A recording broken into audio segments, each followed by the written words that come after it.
You have likely heard the term MENA in global finance news. Let's look at what this geographic grouping actually means for the global economy. MENA stands for Middle East and North Africa. It is a massive economic region that stretches from Morocco to Iran.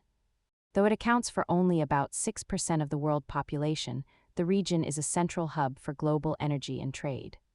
Economic activity in the region is heavily tied to energy, but we are seeing a major shift toward diversifying into technology and tourism. The region is not a monolith. Wealthy Gulf states often have different economic structures compared to the more diversified, populous nations in North Africa.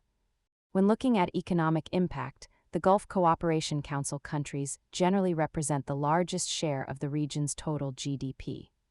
Ultimately, the region acts as a vital bridge for global trade, making it a key focus for international investors and policymakers alike. Understanding regional groupings helps you better track global market trends. Subscribe for more economic basics and save this video for later.